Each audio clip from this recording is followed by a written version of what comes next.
بسم الله الرحمن الرحيم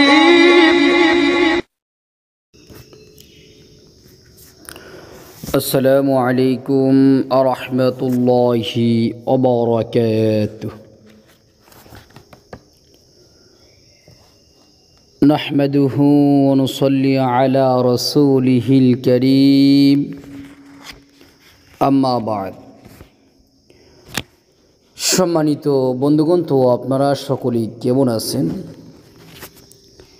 আশা করি আল্লাহ সুবহানাহু ওয়া তাআলার রহমতে সকলেই ভালো আছেন। আমিও আল্লাহ সুবহানাহু ওয়া তাআলার রহমতে খুবই ভালো আছি, আলহামদুলিল্লাহ। সম্মানিত বন্ধুগণ, তো আজকে আপনাদের মাঝে একটি বিষয় নিয়ে আসলাম। বিষয়টি হইতেছে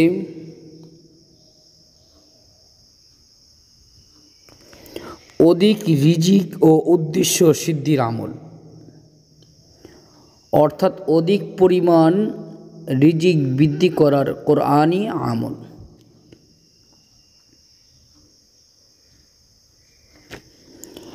এই আমলটি কোরআনী আমল। কোরআনী আমলের মাধ্যমে আল্লাহ সুবহানাহু ওয়া তাআলা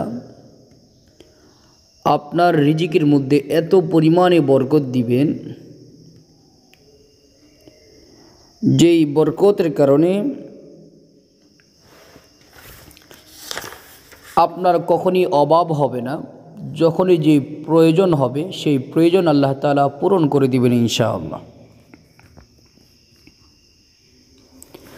রিজিকের বরকত যার না থাকবে সে কোটি টাকা কামাইতে পারে, কিন্তু যারা পরিমাণ বিন্দু পরিমাণ শান্তি পাবে না।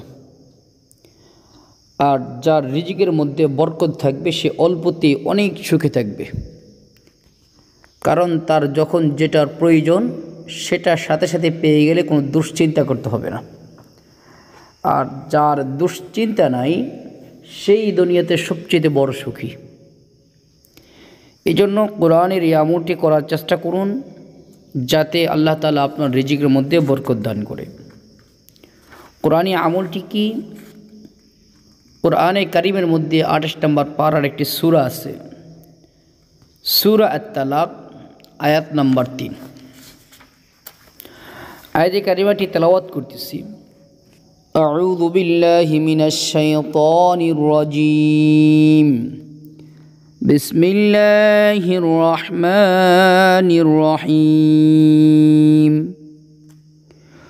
ومن يتوكل على الله فهو حسبه إن الله بالغ أمره قد جعل الله لكل شيء قدرا।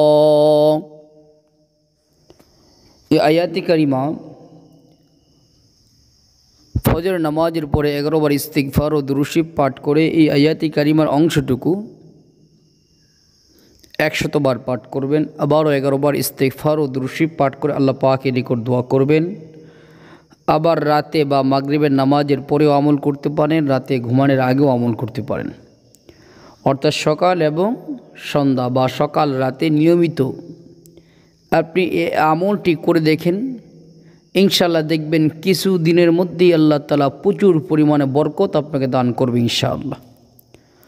আল্লাহ সুবহানাহু ওয়া তাআলা আমাদের সকলকে এই কোরআনী দামি আমলটি করার তৌফিক দান করুন, আমিন। আসসালামু আলাইকুম ওয়া রাহমাতুল্লাহি ওয়া বারাকাতুহু।